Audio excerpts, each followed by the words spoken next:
wabarakatuh. Selamat sore teman-teman semua. Saya agak grogi tadi waktu lihat partisipannya, ada Bapak Ibu dosen, ada teman-teman, ada senior-senior. Terima kasih atas kesempatannya.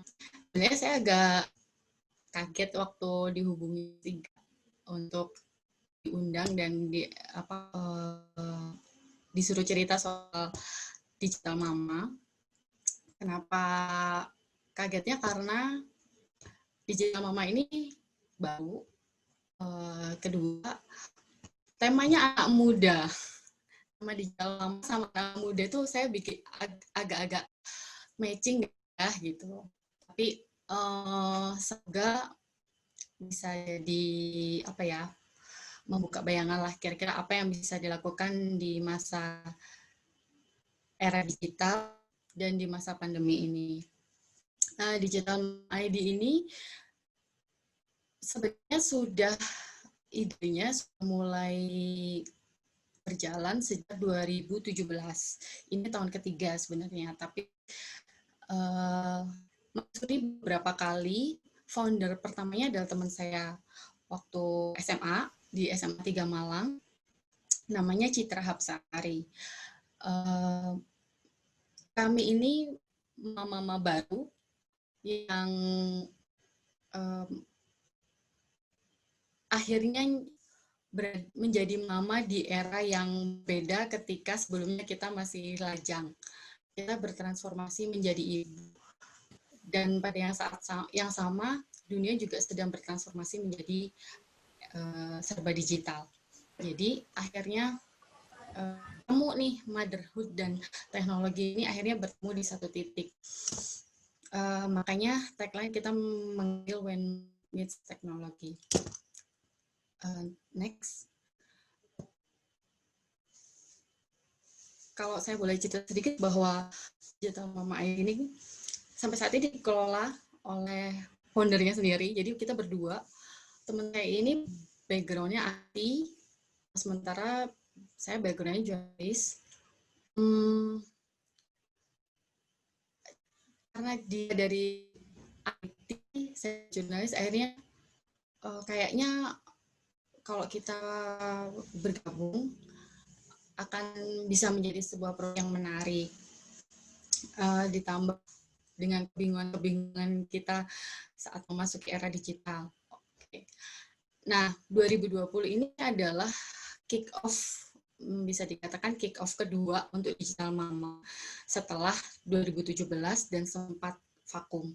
2020 ini kita kick off lagi, kita restart dengan meeting awal, kita menentukan lagi visi misinya, value-nya apa dan sebagainya. Jadi benar-benar mulai lagi dari nol. Kami bercita-cita membangun digital citizenship yang baik. Digital citizenship ini kemampuan untuk memanfaatkan teknologi dengan baik, secara bertanggung jawab dan maksimal. Jadi kita nggak cuma nyari bagus aja, tapi juga bagaimana mengelola efek-efek negatif yang mungkin terjadi. Kami berupaya untuk memajukan literasi digital para ibu.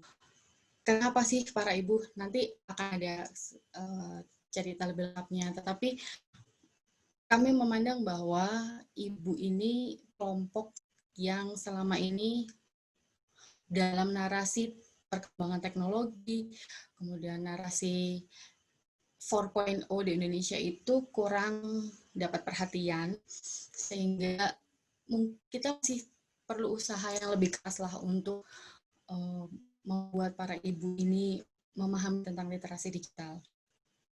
Nah, cuman kami tahu background kami ini tidak cukup mampu untuk menjadi guru atau ahli gitu. Tapi kami ini adalah pelaku-pelaku yang butuh sumber belajar, butuh teman.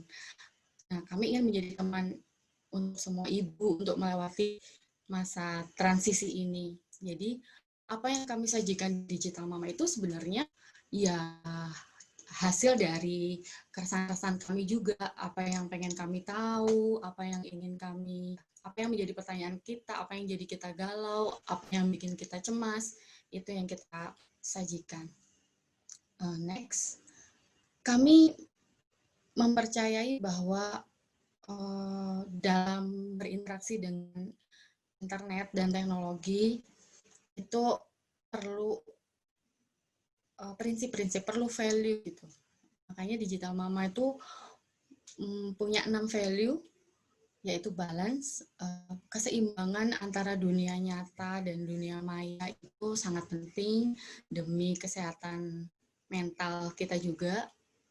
Kemudian moderate, karena kita tahu tidak mungkin kita melawan perkembangan teknologi yang eksponensial. Kemampuannya berkembang itu jauh melebihi kemampuan daya pikir kita. Kita baru membayangkan bisa teknologi melakukan ini, mungkin tidak lama kemudian itu sudah terjadi. Maka itu yang kita perlukan itu bukan membatasi, kemudian menjauhi teknologi secara ekstrim, atau lepaskan begitu saja, tapi kita perlu memoderasi, terutama bagi orang tua untuk memoderasi apa yang boleh, apa yang tidak boleh, dan yang lebih penting itu sebenarnya bagaimana anak punya kemampuan untuk moderasi itu. Bagaimana dia harus belajar apa yang boleh di-share dan enggak, dan sebagainya. Kemudian produktif, supaya teknologi nggak sia-sia ya. Semuanya harus dimanfaatkan maksimal untuk produktivitas kita. Responsibel, kita ingin interaksi kita dengan teknologi itu bertanggung jawab, tidak merugikan, tidak menyakiti, dan kita tahu apa konsekuensi dari apa yang kita lakukan. Tentu saja kita harus berbuat baik ya, mau di dunia nyata, di dunia maya demikian. Apa yang tidak ingin kita lakukan di dunia nyata, tentu tidak ingin kita lakukan di dunia maya. Dan ini yang penting adalah safe, keamanan.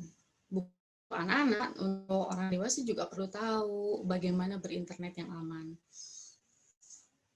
Beberapa program yang kami lakukan, konten web dan sosial media. Dan kemudian kami ingin membangun komunitas ibu, baik secara online maupun offline. Tapi karena sekarang pandemi, tentu yang offline ini harus dipending dulu. Tapi yang online ini yang terus berjalan.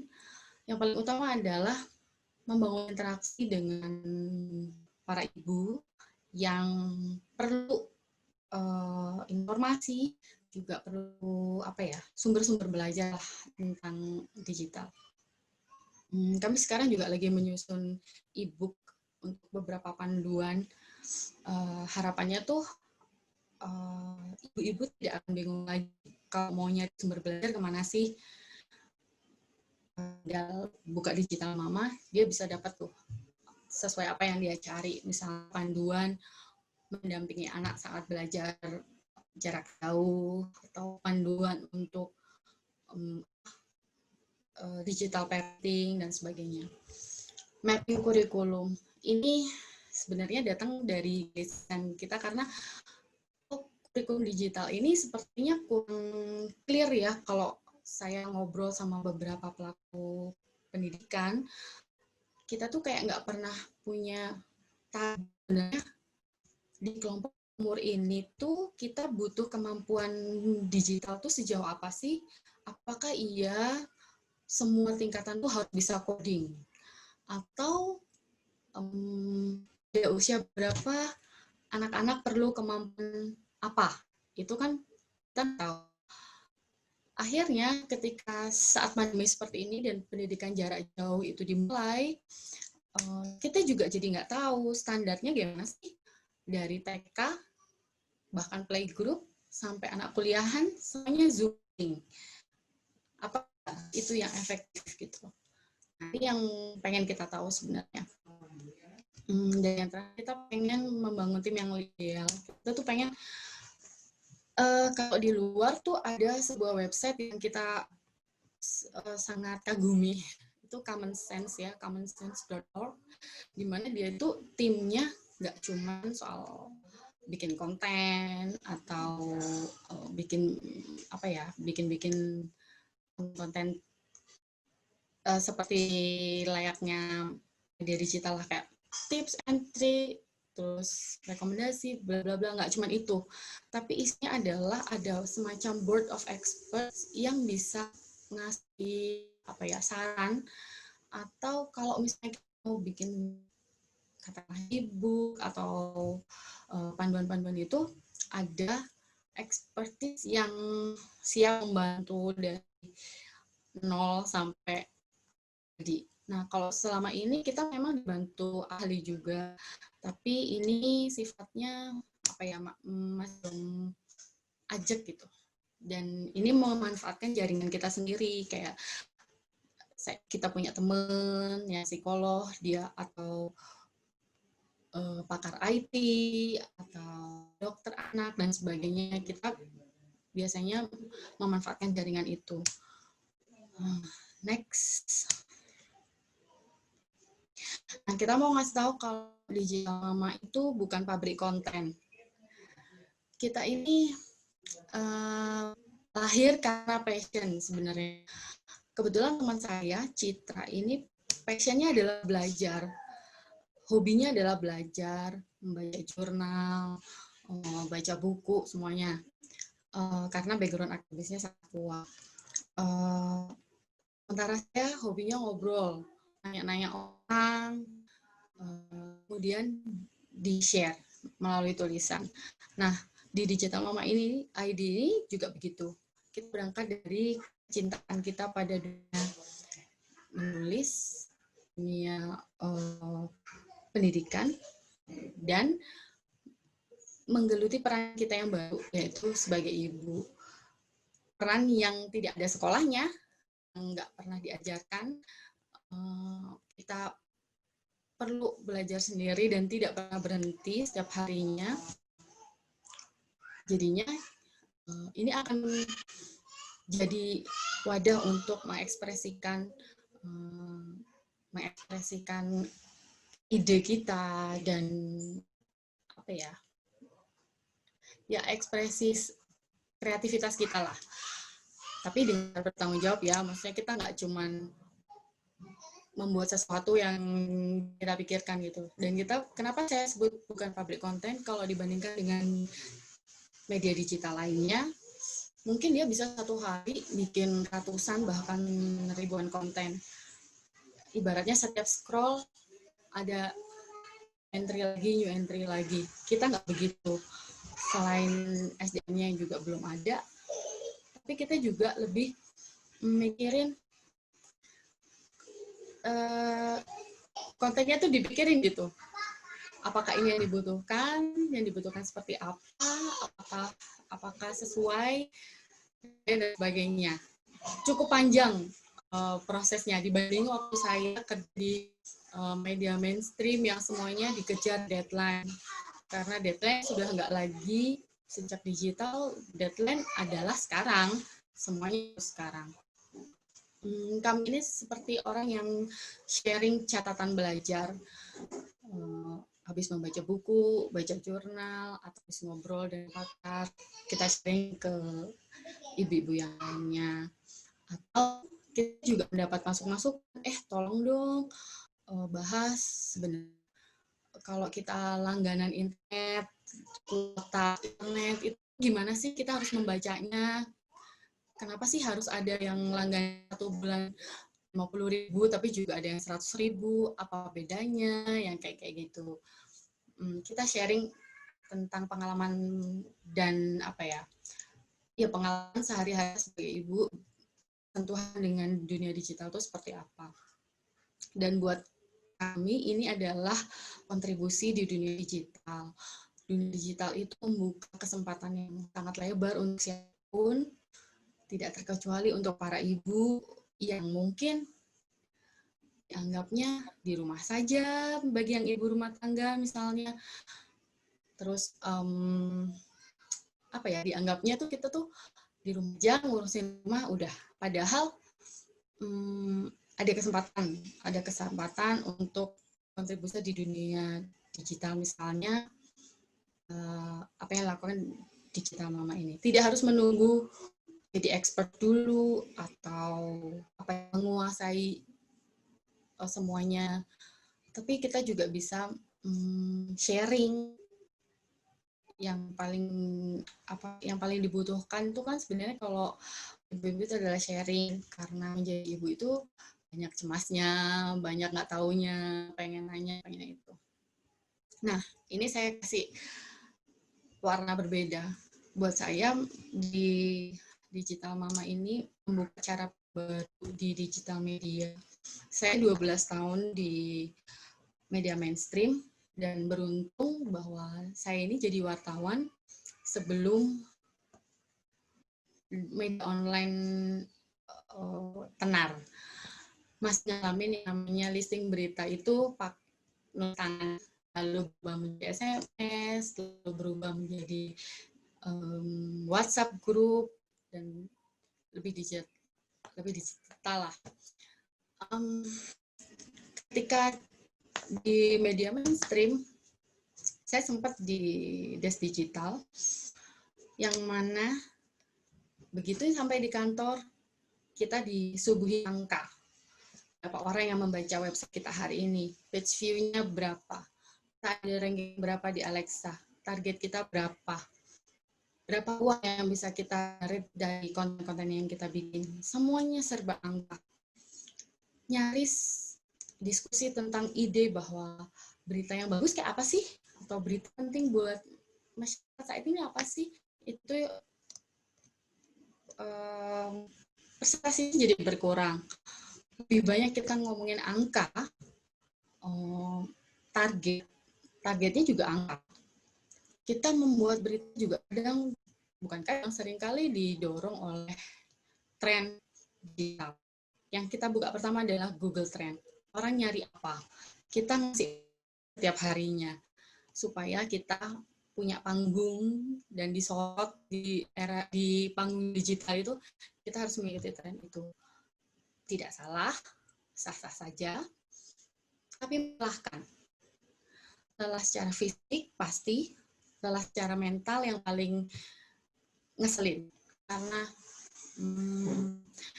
kita kerja capek, mentalnya juga capek, waktu pulang tetap mikirin, bahkan sampai kepikiran, target page view belum kecapek nih, sampai kebawa mimpi.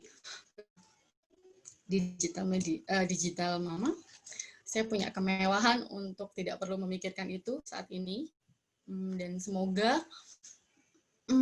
kita bisa menemukan bisnis model yang lebih baik, yang tidak melulu bersandar pada AdSense, karena kalau kita bersandar pada AdSense, pada akhirnya kita akan bekerja seperti apa yang diinginkan platform. Jadi kita harus pikir seperti Google berpikir, kita harus berpikir seperti Instagram berpikir, kita harus berpikir bagaimana Facebook berpikir, seperti itu. Nah, Digital Mama ini untuk saat ini kita bebas dari pikiran itu. Kita bisa berkreasi seperti yang kita pengen, yang kita mau, dan mudah-mudahan bermanfaat untuk banyak orang juga. Selanjutnya, next. Nah, kami kick off di era pandemi sekitar setelah Lebaran ya. Ketika era pandemi ini, kebutuhan internetnya meningkat tajam. Karena mulai anak PAUD udah punya kebutuhan kuota untuk sekolah. Sampai mama yang harus kerja dari rumah. Dan pandemi ini juga peran dan beban perempuan itu semakin tinggi. Ini yang membuat kick off kita di era pandemi ini sebenarnya saat yang tepat, karena kebutuhan akan berinternet itu lagi tinggi-tingginya, dan menjadi kita dipaksa untuk bertransformasi. Yang tadinya belum siap memberi akses handphone sendiri untuk anak, jadi harus ngasih. Yang tadinya anaknya punya aturan tidak boleh main internet setiap hari misalnya, atau main gadget setiap hari, sekarang jadi harus pegang gadget setiap hari.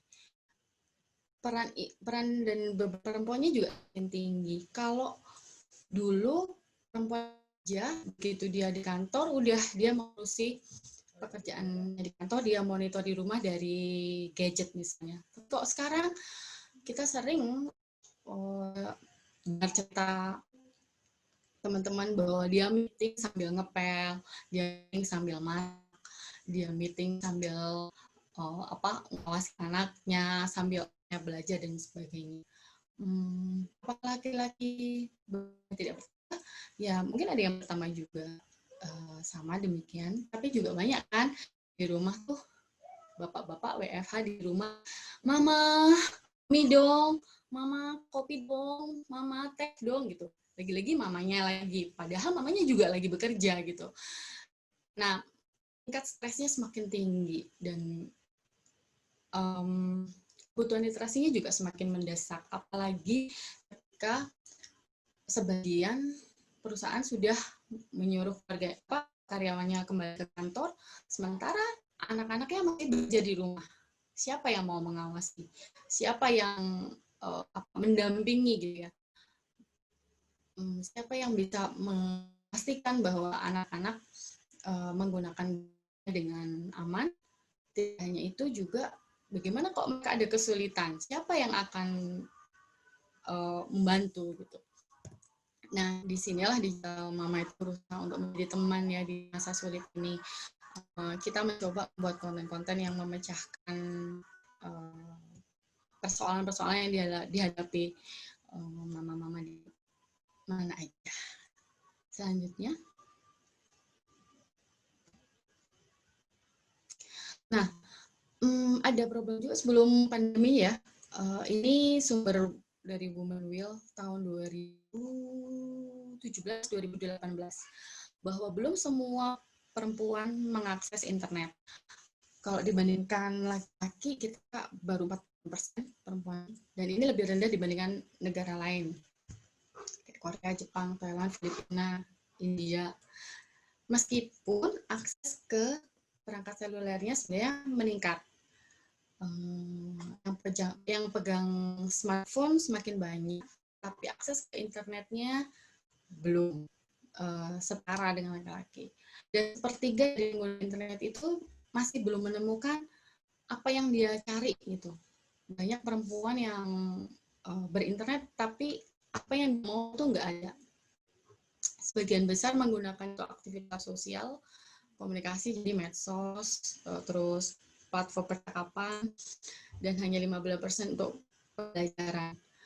Nah, ini PR juga nih, bahwa banyak hal yang bisa kita lakukan dengan internet di era digital ini. Kita bisa belajar dengan lebih murah, kita bisa mendapatkan sumber-sumber belajar yang lebih komplit dan murah. Selanjutnya.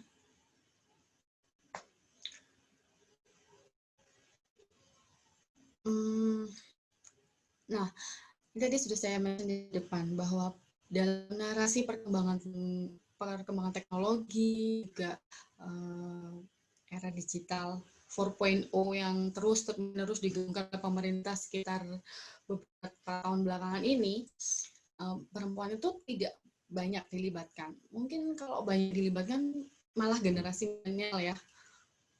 Padahal kalau dipikir-pikir, generasi milenial ini sebagai native digital, dia punya kemampuan untuk mengejar ketertinggalan, mengejar teknologi gitu, dibandingkan kelompok ibu yang berada di masa transisi, usia kayak saya nih yang mengalami periode belum internet booming sampai sekarang misalnya. Cuma ini juga sering bantu sebagai salah satu rantai penyebaran hoax, karena di pabel berinternet terus kita dianggap sebagai salah satu rantai penyebaran hoax. Padahal yang terjadi adalah banyak gerakan literasi digital itu yang tidak menggarap ceruk ibu secara khusus. Kalau di artikel yang sempat saya baca di Remo TV, ada peneliti yang menulis bahwa banyak perempuan yang akses terhadap internet itu tidak mandiri. Misalnya dia punya akun Facebook, tapi untuk login itu dibantu anaknya. Atau banyak orang yang berinternet, tapi sebenarnya mengoperasikannya masih perlu bantuan orang lain, dan dia nggak tahu gimana sih memanfaatkan maksimal. Padahal perempuan itu penanggung jawab untuk segala hal. Ketika PJJ, pembelajaran jarak jauh, yang paling kannya ya ibu. Ketika anak bingung, mama ini gimana sih, ibu kan yang maju. Yang pusing soal PJJ itu lebih ibu daripada bapak.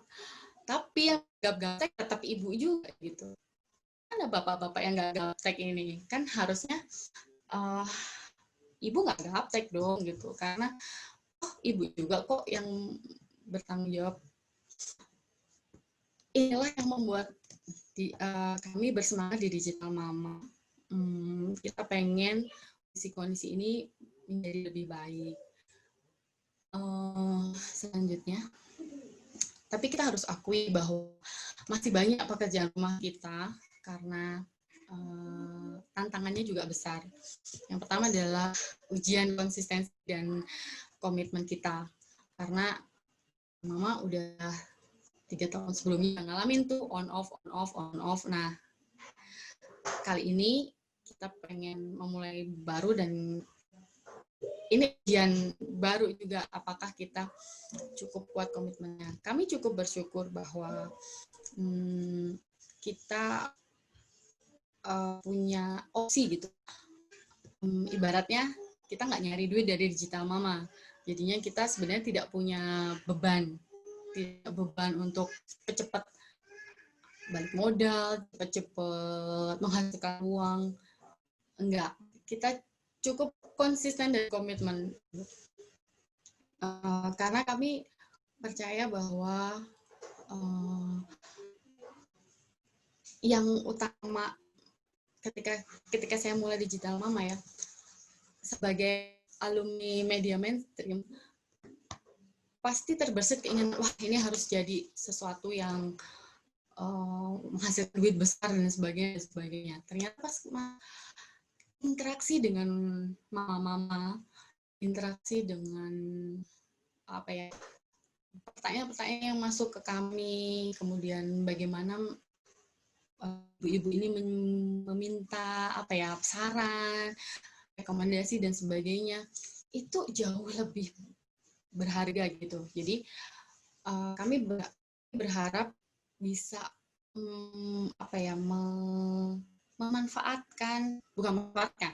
kami pengen ini jadi semangat kita dan berusaha untuk memberikan yang terbaik lah buat mama-mama ini. Dan kami ingin menjangkau lebih banyak ibu. Harus diakui bahwa saat ini yang terjangkau adalah ibu-ibu yang sudah punya smartphone dan terkoneksi dengan internet. Sementara ibu-ibu yang belum koneksi masih sulit kita jangkau tentunya. Perlu pendekatan offline tadi yang saat ini sangat terbatas. Dan yang lainnya adalah komunikasi yang efektif. Karena meskipun sama-sama Bu, model komunikasinya tuh beda-beda seleranya. Ada yang seneng quotes, ada yang seneng receh-receh ala bapak-bapak ID, tapi juga yang benar-benar serius gitu, pengennya tuh yang